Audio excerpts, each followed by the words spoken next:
माता स्कंदमाता की कथा। बहुत समय पहले की बात है। देवताओं और असुरों के बीच भयंकर युद्ध चल रहा था। असुरों का राजा तारकासुर बहुत शक्तिशाली था। उसने घोर तपस्या करके भगवान शिव से वरदान प्राप्त किया था कि उसे केवल शिव पुत्र ही मार सकता है। यह वरदान पाकर तारकासुर अत्याचारी बन गया। उसने तीनों लोकों में आतंक फैला दिया।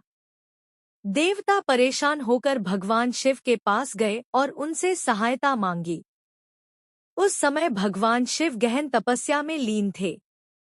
देवताओं ने माता पार्वती से प्रार्थना की कि वे भगवान शिव को विवाह के लिए प्रेरित करें, ताकि एक दिव्य पुत्र का जन्म हो सके। माता पार्वती ने कठोर तपस्या की और अंततः भगवान शिव प्रसन्न हुए।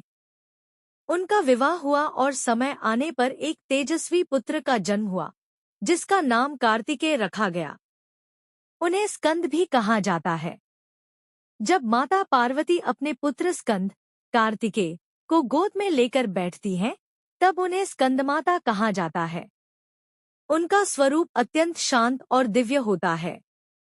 वे कमल के आसन पर विराजमान रहती हैं, इसलिए उन्हें पद्मासना देवी भी कहा जाता है। उनकी 4 भुजाएं होती हैं। 2 हाथों में कमल पुष्प, एक हाथ में बाल स्कंद। एक हाथ से वे भक्तों को आशीर्वाद देती हैं। उनका वाहन सिंह है, जो शक्ति और साहस का प्रतीक है। तारकासुर का वध।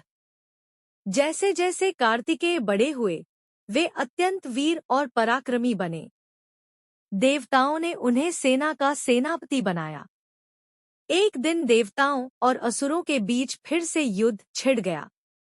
इस बार कार्तिकेय ने युद्ध का नेतृत्व किया।